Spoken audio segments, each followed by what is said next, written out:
Hello, everyone. Welcome to Wind Down Wednesdays. I'm your host, Paula Taylor, and this is episode 207. I can't even make it through my intro today. I've been a little bit nervous about this show. So, as far as I know, this is our last show in this series I've been doing for the last couple months about discernment. And to be honest, this is the show I wanted to start with. But I had to kind of work my way up to this because I knew that what I had to say might be triggering for some people. So today we're going to talk about spiritual practices and discernment. And just a couple of little disclaimers here. This may feel triggering, some of the things I'm going to say in this episode. And whenever we're triggered, there's some excavation to do. So don't shoot the messenger. That's disclaimer number one. And as I've said throughout this series about discernment is a really personal thing. I can't tell you what feels true for you, what feels like it's serving your highest and most illuminated good. Discernment is not the same thing as judgment. Judgment is like saying this is right or this is wrong. Sometimes judgment leads us to that 3D idea of all or nothing, sort of like throwing the baby out with the bathwater, like if there's an aspect of this thing that's not serving the highest good, we should just discard the entire thing.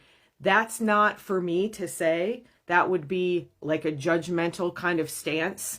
What the 5D asks us to do is to use discernment, what is serving my highest and most illuminated good, what is for me, serving me in this moment, to allow that discernment to be constantly evolving at this point, because the energy is shifting so fast.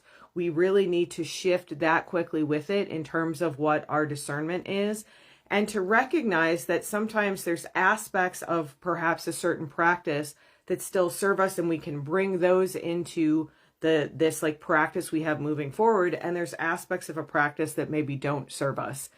Anywhere along the spectrum of sort of it's time for me to step away from this thing fully to there are certain aspects of this that don't serve me, but I'm going to keep incorporating some things that do, to I embrace all of this and I don't agree with your discernment on this. Any of that is fine in this space. And I think it can be really helpful to have somebody point these things out. I will say, over the years, I have noticed that I say things that are not popular, and then eventually the idea sort of takes hold. One of the things I was saying years ago was kind of calling out what now we call toxic positivity or spiritual bypassing.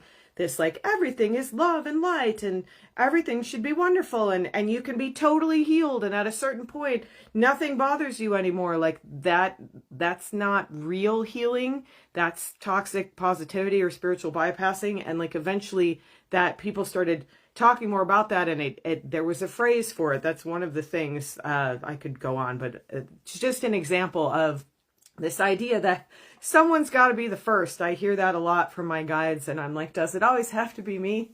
And I'm probably not the first person who said this, but I might be the first person you've heard talk about these things. And so if it's triggering, I understand, and I hold space for that. And I encourage you to excavate underneath the triggering and figure out what about it is triggering to you, because usually there's sort of a hidden truth there that maybe you have some resistance to receiving, and that can be why the triggering comes up. And also take what resonates and leave what doesn't. Your discernment is your most powerful tool. I can talk about discernment. I can't tell you what your discernment should be because I'm not you. So this whole series came out of this story that I'm about to tell you. And I think I'll just start with the story, and I'm going to talk about a variety of spiritual practices and this idea of how as our discernment evolves, we can see more clearly. We're bringing in more clarity than we've ever had before to the physical realm right now, to this plane. And sometimes clarity can feel harsh. That's part of that triggering as well. Sometimes shining a big old spotlight, like if I shine a big old spotlight on my face, I might see all the perceived flaws, all the little things in my face that appear to be less than perfect. That is what clarity does. And our job through discernment is to kind of decide, do we want to accept these so-called like impurities or imperfections? Do we want to pretend we don't see them? Do we want to look at them and move through them and figure out like how this practice might evolve in a way that it does serve the highest and most illuminated good? And all of this, again, this is a personal practice. Discernment is a personal practice. So I'm going to talk about a specific spiritual practice this came up around and tell you this story. And then I'm going to kind of talk about a few other spiritual practices just to show you that this is not exclusive to any one thing. There has been trickster energy on our I just got a trying to reconnect thing from my internet, which is hilarious because right as I said, there has been trickster energy on this plane for so long that it is deeply woven into a lot of our spiritual practices. And what we're being asked to do with this increase in clarity is to use our discernment and to call out corruption when we see it, to call out that energy of murkiness, that energy of contraction, that energy of disharmony. It doesn't, again, mean that we throw the entire practice out, and it might mean that, depending on our personal relationship with that practice or kind of the way the practice is being held. I'm also going to talk a little bit about how you can name something one thing and a variety of people can be calling it that one thing, and it can be completely different energy. So I'm getting really abstract and esoteric. I want to just jump into this story. I think I'm stalling a little bit. Tell you this story that kind of brought all of this up for me. And then we'll kind of go back more into like a little bit of a broader generalization. But I think this specific story is going to help you understand what I'm talking about, illustrate what I'm talking about, and also kind of bring us into this thing that I'm stalling about talking about. So I've been talking for a long time, many times on the show, about my first human differentiation, who was a medicine woman in Peru. And this is pre-Incan Peru. Thousands and thousands of years ago. And of course, there's no encyclopedia for this. I can't look this up necessarily. I will say that the area of the map that she showed me in my mind of where she was in Peru, I looked at it and there is a historical accuracy in the fact that her son was sacrificed. So I've told that story before. I'm going to tell the overview of it, and then I'm going to go back into the specifics about this. But essentially, she came in with kind of her full knowledge of her spiritual self and her spiritual gifts.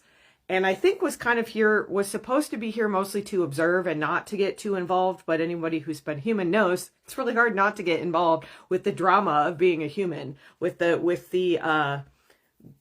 reality, the tangibility of this plane.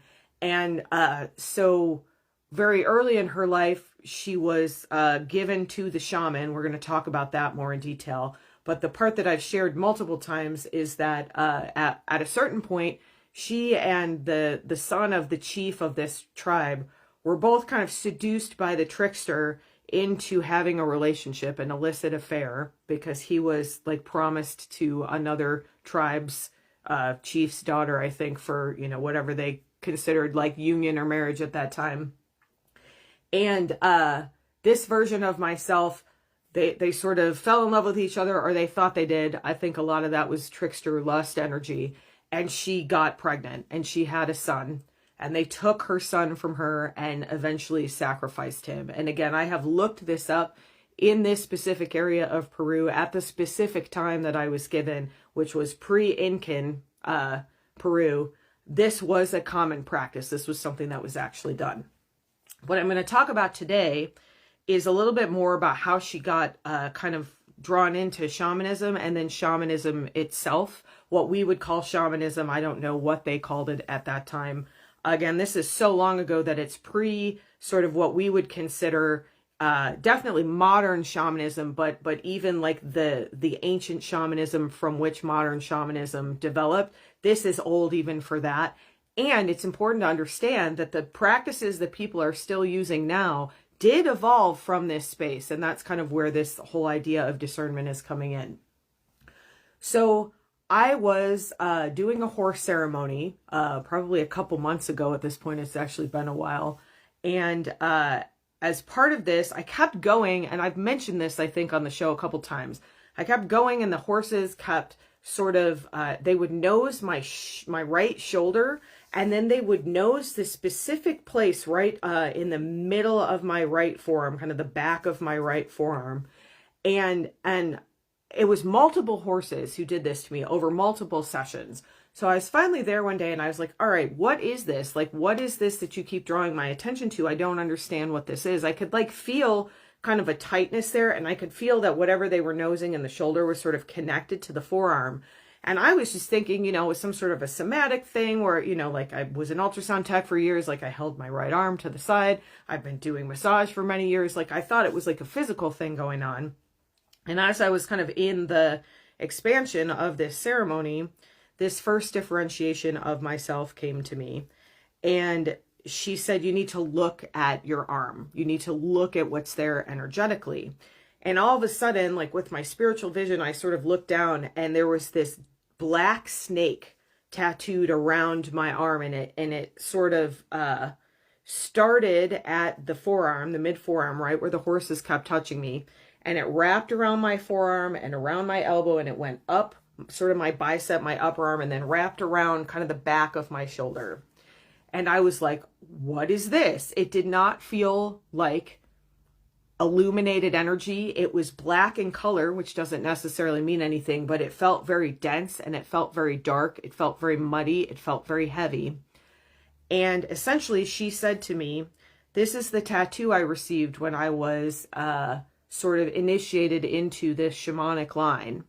And the way it came through was that she wanted to undifferentiate. She wanted to go back into source, and she couldn't do that as long as this tattoo was still remaining in this quantum field, because it was essentially lizard energy, I think, trickster and lizard energy. Sometimes it's hard to tell. The density can be more of the lizard, and then the whole just thing around her life was so trickstery that I'm guessing there was tricksterness in this lineage as well. So she showed me the story of sort of what had happened. And I still don't have clarity about, at first I thought maybe she was orphaned, but I actually think she was just given to the shaman. Like her parents, she came in, remember, with like full knowledge of her spiritual being and her spiritual gifts. So I imagine she was not a quote unquote normal child. And especially at that time, there was a lot of superstition, which is woven into the roots of these practices.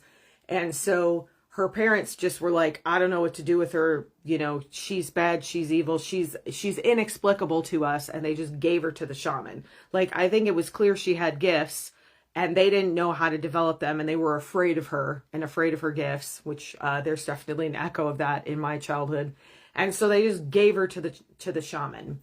And the other thing I'll say is that she was very clear to show me, as she was showing me sort of the story of this, that the shaman was a good man, that he was doing the best he could within the system he was operating in.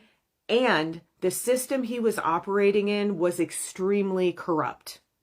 This is the part that might feel triggering, because this is where modern shamanic practice in Peru came from this lineage that was extremely corrupt at its roots. And so she asked me to help release her from this tattoo so she could kind of go back into source. She showed me her getting this tattoo at a very young age, how painful it was, how scary it was, how the energy scared her because she came in as a being of this like angelic light, and this was a very dark energy.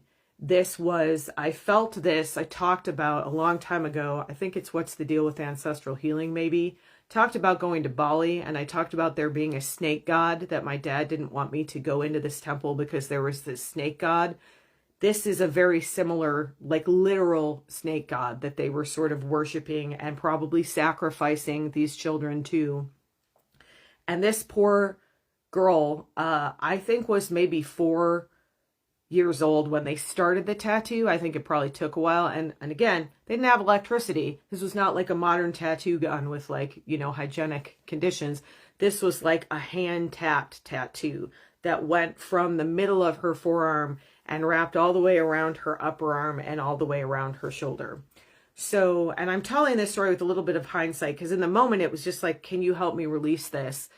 This energy essentially was tattooed into her quantum field.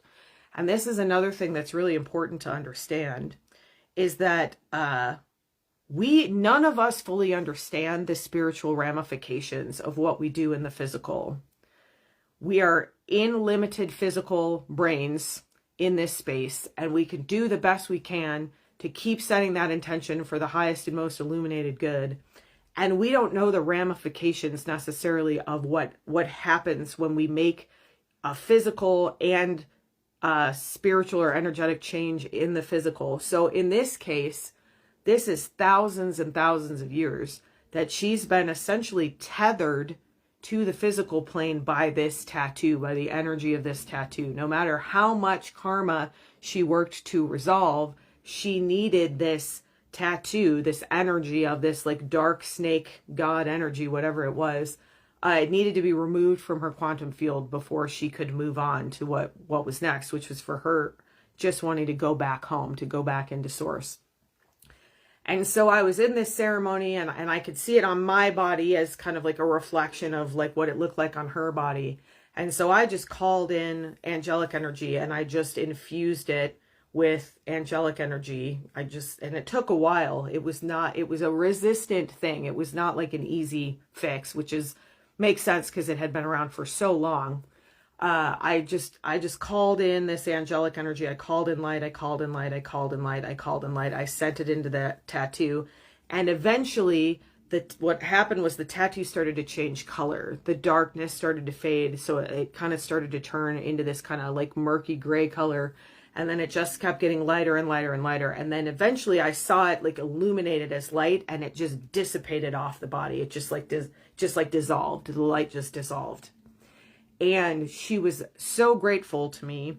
And she told me she was going to undifferentiate, so I probably wouldn't hear much from her. I have heard from, I had another sort of past life form that undifferentiated, and every once in a while I still sort of hear her. She's still around. She's just not as tangible as she was. So right before this version, this first version of myself left, she said, I want to give you a gift. I'm going to tell you something. And she looked me like right in the eye. I mean, this was all kind of happening in the quantum, but she looked me right in the eye. She sort of held my hands, and she said, thank you. Thank you for freeing me. And then she said, you need to understand that there is corruption woven at the roots of shamanism. At the roots of shamanic practice, there is corruption woven in. And then she left. And right away I was like, oh, this is not going to go over well, because I knew she had told me not just for myself. She wanted me to share that information. And I was like, oh, this is going to be like, what's going to get me canceled? Is it going to be this? What's going to get people so mad at me that they stop listening to me or interacting? Could be this. And I know that it's true. I saw it. And if you think about this logically, like even if you're feeling triggered and you don't want to believe this, listen to the story I just told, like just with your logical mind. And I had, when she told me that, I was like, oh, but I know a lot of people do shamanic practice, and it's really beautiful, and it's really transformative. And she said, look at what they did to my son. That was woven into the practice. That was part of the spiritual practice, was sacrificing people, and not just people, but children. There is no way that there is not corruption woven in through that process. And again, it doesn't mean that the entire practice is corrupt. It does mean that the corruption is there. And as we move into this new age of enlightenment, this literal new earth, we cannot take that corruption with us.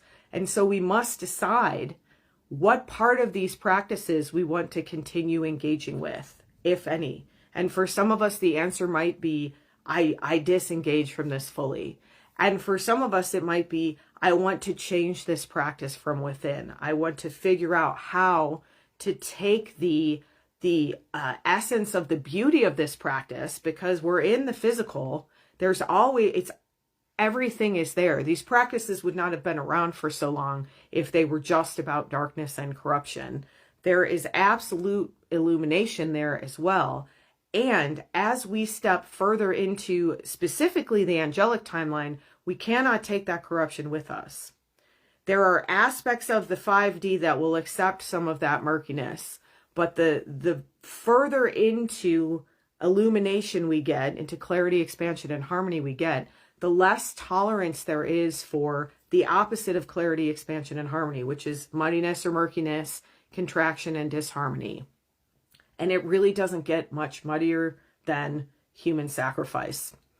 So I've been sitting with this for a while, trying to figure out how to talk about this. And I'm going to talk a little bit about, I've never done, people come to me and they say, you remind me of this shaman I worked with, or this shamanic practice I worked with. And there's been points on my journey when I've been like, oh, I should go and seek this out and learn more about this. And there was always like something sort of telling me to just keep channeling the angelic stuff. That is what, it's a new practice. It's not new, it's been around forever. But the work that I've been channeling is being channeled through this like lens of 5D. And I'm not saying there's no corruption. I had years of trickster lifetimes, like lifetimes of trickster stuff. And the newness of what we're working with now allows us to see the corruption, expose the corruption, release the corruption, and develop new practices that honor the traditions that we come from. I'm going to talk about Reiki as a tradition that I come from too. And while honoring some of the aspects of those traditions, we can create new practices that are much clearer and more expanded and more harmonious. So in the midst of this, I actually told this story to somebody who has a lot of shamanic training, who's done a lot of shamanic work, and kind of like biting my nails as I told it, because I was like, you know, it's very triggering. I had sort of mentioned this just like very vaguely to a couple of people, and I felt their like response, this sort of knee jerk, which, you know, a triggered response is always this knee jerk, like, oh no, like, yeah, I could feel that energetically, and I completely understand it. And so then I was lucky enough to have this really beautiful in-depth conversation with somebody who's been working with shamanic energy, and not just like Peruvian shamanic energy. And we had a whole discussion about, this person talked really candidly about the patriarchy inherent in these practices, about the idea that these practices have been sort of packaged and sold to mostly white women, and that there can be exploitation in that on both sides, exploitation of the original like practice, as well as exploitation of people who are looking for healing, who are looking for answers, and come to this, you know, with kind of open hearts and open minds. And just like any tradition, any kind of practice, any kind of occupation, there are people who are holding things with a high ethical standard, and there are people who aren't. And you can see that literally across the board. And so one of the things we were talking about is people who like sell this like shamanic practice to again, she was saying, specifically white women, in order to make money. And let me be super clear. There's nothing wrong with making money in a spiritual practice. There is energetic exchange, and there is a very clear energy of exploitation. I have goosebumps over my whole body while I'm talking about this, that, we can feel when this crosses the line. You can feel on some level when someone is operating with a high ethical standard again, or when someone is just out to make a buck. And there are people who think that we're all just out to make a buck, and that's okay. That's the cynicism there that I understand. And there are people who believe that all spiritual practitioners are working for the highest and most illuminated good. I was one of those people for a while. And I will kind of reiterate that a little bit when I talk more about Reiki. But one of the things that came through that I thought was so beautiful in this conversation was this person was talking about how much they love the elemental practice of shamanism. This idea that the trees have spirit, that the mountains have spirit, that the rivers have spirit, that there is spirit that imbues all of nature, and honoring that spirit and interacting with that spirit in a respectful way, honoring the sacredness of the earth. And she said, this is what I love about this practice. And yes, there is a lot of muddiness and murkiness, and I see all of that. And I choose to hold this illuminated part of this practice as I move forward, and to move away from the murkiness. And again, I have goosebumps all over my body as I'm telling this again. And it's funny because I even sometimes as I'm talking, I'll sort of almost automatically I'll like write some notes that I can look at later. And I had written elemental plus trickster equals shamanism.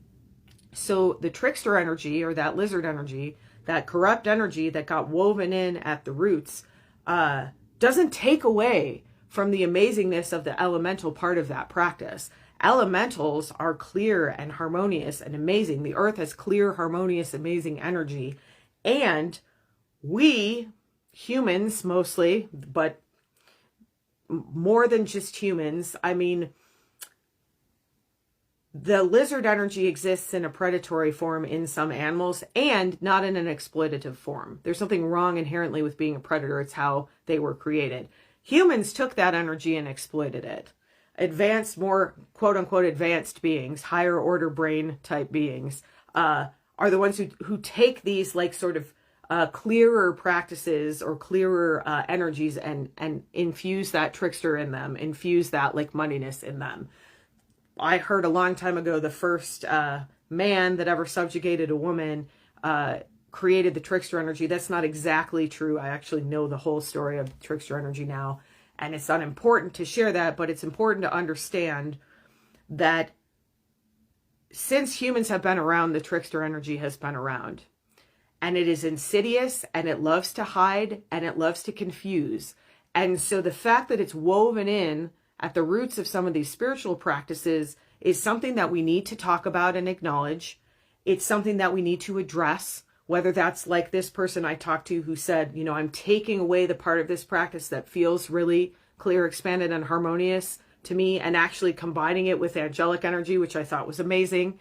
And this is how these new practices will be built, is taking the clarity, taking the expansion, taking the harmony, and separating that out, separating the trickster out of that, separating the corruption out of that, and allowing the corruption to be released, just as I did with my first differentiation, allowing that corruption to be transmuted, to be released, and then carrying forward into a new tradition the parts of the practice that do serve the highest and most illuminated good. This is the difficulty of the 5D. This is the complexity and the nuance of the 5D. It's never really been true that it's all this or all that. That's never really been a thing. It's been it's appeared to be true. That's a trickster thing right there, that everything is all one way or all another way. It's never been that way. There's always been shades of gray, held so much complexity, so much nuance. What's changing is us, is our ability to see that, our ability to hold space for that, our ability to work with that, our ability to transmute that corruption in a way that we can hold more clarity, expansion, and harmony in our physical bodies, in our quantum fields, and in our practices. And we owe it to our practices to do this work, this difficult excavation, these difficult conversations that, like, again, when I was talking to this person, I thought, well, here's a good way to scare someone away, is to say that. And then right away they said, oh no, I've seen that. And then it developed in this really beautiful, deep discussion where we were able to arrive at like what our sort of shared discernment was and what our individual discernment was around these practices. So I want to talk a little bit about Reiki, and all of these are representative of many other practices. I'm mentioning two specific practices, but at this point, like when I felt into this more after she told me that, and sort of went off into the light in a really beautiful, amazing way, I was like, I knew it's not just shamanism, like it's everything. It's all of our spiritual practices. I was just talking to my mom the other day about how much joy I've been getting in listening to these songs, these church songs that I grew up with, and thinking about, it's making me emotional. This priest, Father Gavin, who was just so loving and so much light. And I am not a fan of the Catholic Church. It is a patriarchal, corrupt organization. Talk about corruption at the roots. They used to literally sell places into heaven for people. Like, they kept their the language of the Bible in a language that people didn't understand, so they would have to go through the church to access their own spirituality. Like, there is a ton of corruption woven into that space, and it doesn't mean that there's not beauty in there. It doesn't mean that there's not people within that system who are working to change the system from within, who are calling clarity, expansion, and harmony. And I'm getting really emotional about this, because if I hadn't had that experience as a child in that exact moment, I wouldn't be having the awakening that I'm having now. And so this is a good example of this idea of like the 3D is like, throw the whole thing out, just destroy it all, let the tower crumble. And that may be what needs to happen. And it needs to be understood that not every single piece of the tower is that corruption. That within the tower that has so much corruption in it, there are places of pure light, of pure love. There have been all along. And what our job is now is to find those spaces and to celebrate them, to support them, to allow them to expand. And the individual discernment around this, like, I am not Catholic anymore. I will never be Catholic again. There is too much corruption woven into the system for me to identify with that. There's too many rules that I don't identify with. I don't need rules from someone else. I need a direct connection to my spirituality. And I will be forever grateful for that experience as a child that showed me how to hold light in a space, how to hold love in a space. I did not expect to even say that, let alone get emotional about that. So there's a good example of a little more like quote unquote traditional kind of like religious community. I've studied many religions, and my individual spiritual journey has been exactly what I just said about this other person taking the elemental practice from shamanism. I have taken beliefs from the Catholic system. The whole angelic realm is like something that sort of came through them in a, like, again, very corrupted way. I have taken Buddhist practices. I have taken practices from all the spiritual spaces I've been in to create what my own discernment is, what serves my highest and most illuminated good. And I don't always know what that is. I just know that that's such a powerful intention that when I state it and I hold it, I will see what is serving me and what is not. And I also know that it's always evolving. If you had told me 2 years ago, or if you told me 5 years ago, I would be like talking about angels and calling myself a seraphim, I would have been like, you are crazy. If you had told me 2 years ago I would be celebrating any part of my Catholic upbringing, I might have said, I don't know about that. So discernment is always evolving, and it's meant to be. So I want to talk about Reiki, because it's the tradition that I'm trained in as an energy healer. And I'm also going to say you can extrapolate this out to any other kind of spiritual practice. I think shamanism kind of falls in its own category, and this sort of dogmatic religion falls in its own category. And then this third category I'm talking about is like energy healing. And Reiki is probably the most well-known sort of system at this point. And there's lots of systems of energy healing. And there is no difference in these systems as there are in these other systems. There is corruption sort of within these systems to varying degrees. I'm thinking particularly about my lineage of Reiki, and I was sort of looking actually for corruption in the lineage. And there's so much nuance here. I'm going to try to like be brief and sort of explain what I see about Reiki specifically. But again, you can kind of extrapolate this out. There are probably millions of people at this point who say that they do Reiki, who have been attuned into the tradition of Reiki. And not all of them are ethical people practicing ethically.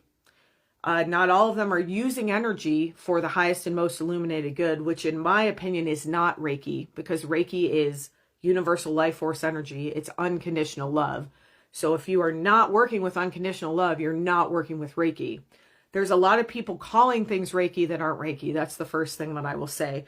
And I understand that because this tradition is hundreds of years old at this point. And the tradition of laying on of hands is like thousands of years old.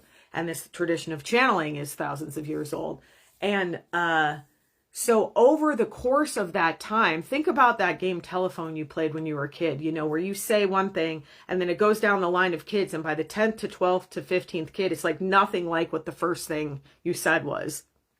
This is kind of how a lot of Reiki has evolved. I have my own form of Reiki. I teach traditional Usui Reiki. I also now teach dimensional frequency expansion Reiki, which is seraphim infused Reiki.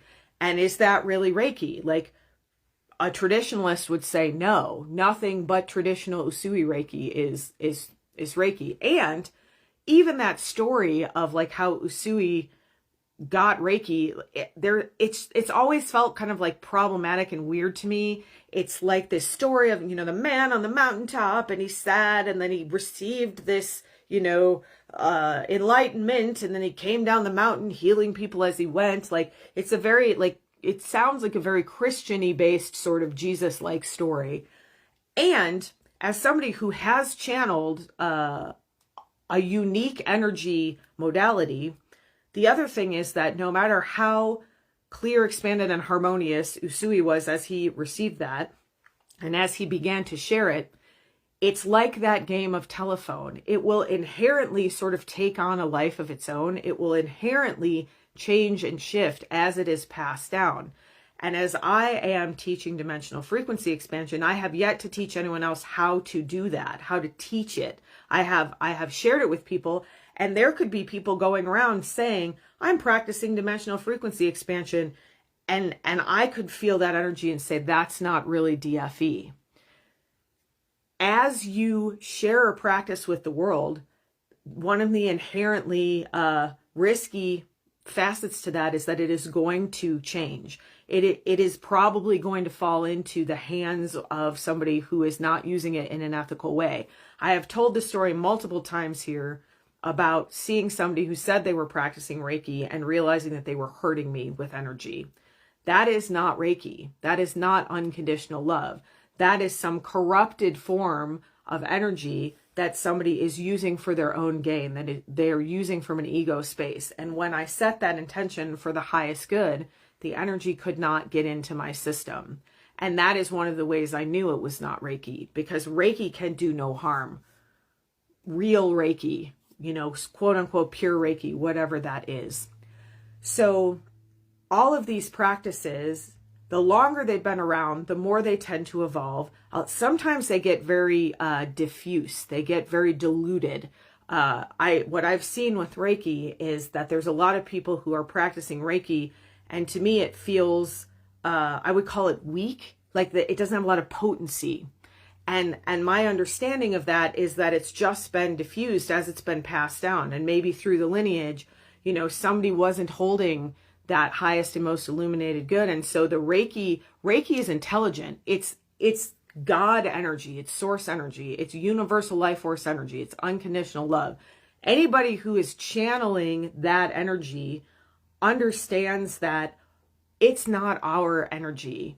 It is and it isn't. It's not my energy. It's not my ego's energy. The energy is smart. The energy knows what to do. And so when I encounter people who have what I would consider like what I would call kind of weak Reiki, I think somewhere along the way, the Reiki just stopped coming through as potently as it was because somebody in that lineage was perhaps not doing that discernment work and not making sure that they were holding it with the highest and most illuminated good in mind.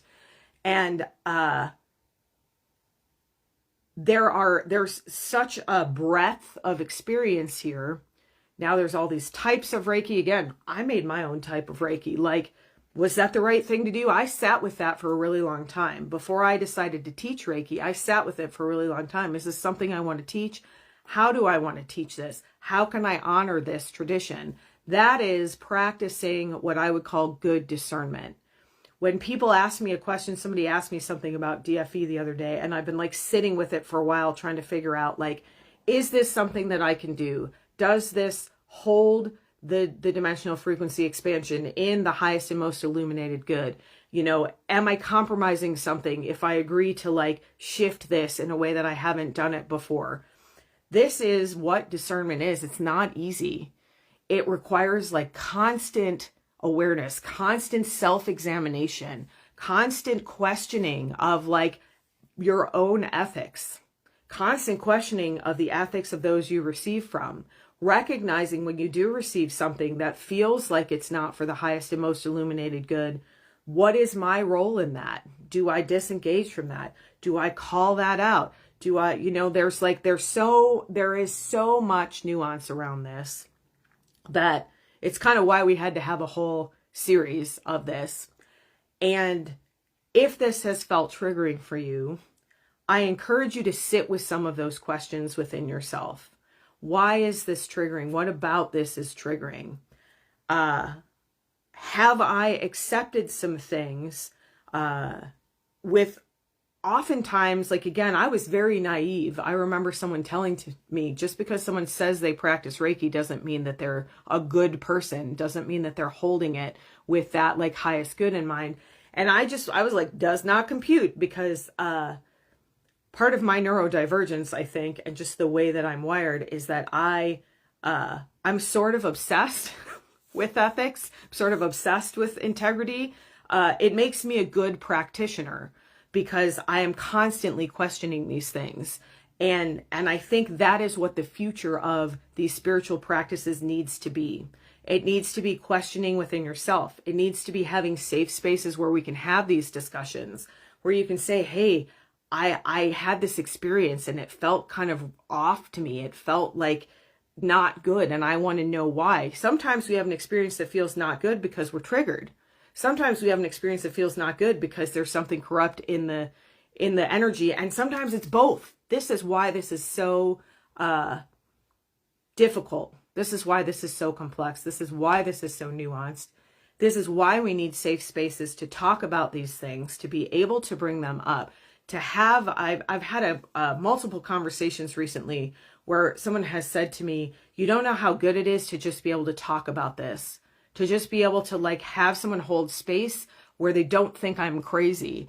And like, I get it, because the more expanded we get, the crazier this stuff gets, the more outlandish it sounds. Again, if you had told 5 years ago me, who was just starting to channel DFE, that in 5 years I would be claiming that I was a seraphim and channeling what I called angelic energy and activating angelic wings and halos in people's quantum bodies, like I would have been like, I don't think that doesn't sound right. That sounds crazy. That sounds really outlandish to me. And like now it is my reality. And because I'm constantly questioning my ethics and constantly checking in and constantly checking in, not just with myself, but with other people. What do you think about this? How does this feel to you?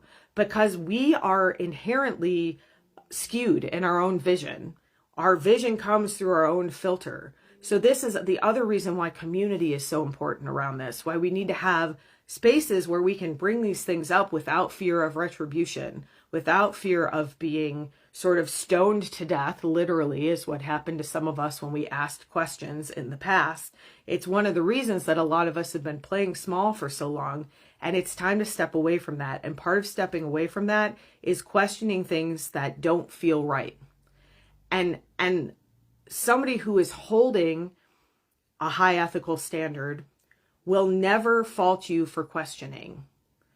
They may get triggered. I get triggered sometimes when somebody asks me a question and I go, oh my God, I don't know. I don't know the answer to that is fine. I don't have a problem with that at all. But when someone asks, like an ethical question, it takes me down a rabbit hole because I really want to explore that in depth. And I really want to make sure that I'm holding the highest and most illuminated good as my intention in all moments to the best of my ability, and having grace for myself and others. This corruption has been around so long that we don't recognize it as corruption anymore, a lot of us. It just feels like normal. And as it starts to become more and more seen in more and more spaces, it's going to require these difficult conversations and these difficult kind of examinations of of what does serve the highest and most illuminated good, and how much of this practice do I carry forward with me. Do I still practice Reiki? Absolutely. Do I teach Reiki? Absolutely. Do I hold it as a sacred practice that I continually reset my intention around serving with the highest and most illuminated good in mind to the best of my ability? 1,000% yes. That is the way that we move into clearing these practices, because there is such beauty in these practices, and there's been corruption around for so long that, of course, some of that has become entangled with the clarity. And our job as people who are awakening, and especially if you consider yourself a practitioner, and I'm not talking about like a professional practitioner who works on other people for a living, but somebody who practices spiritual practices within yourself. Yoga is a whole long like tangent I'm not even going to go down, but all you need to do is Google like yoga gurus and corruption, and like the list is endless. Does it mean that the practice itself is completely tainted? That's part of the discernment to decide. Just because somebody who was holding that practice was corrupt, was abusive, whatever it is, does that mean that the practice itself is corrupt? That's the question that we need to ask. And how do we shepherd the practice out of the corruption and back into clarity, expansion, and harmony? That is something that is definitely well practiced in community. And I think the future of sort of this discernment is, yes, it's personal. And as we start to develop these new communities, these spiritually based communities that are holding the highest and most illuminated good as their intention, this is the kind of work that we can do together and for each other and with each other. And those are three different things that actually go together really well. So if you're feeling a calling for community, if you want access to the powerful activations that accompany each one of these episodes, check out the Spiritual Awakening Sanctuary. There's always a link in the show notes. We would love to have you join us there. Thank you so much for joining me today. Have a beautiful rest of your day or evening. I will see you next week for Wind Down Wednesdays. Oh, no.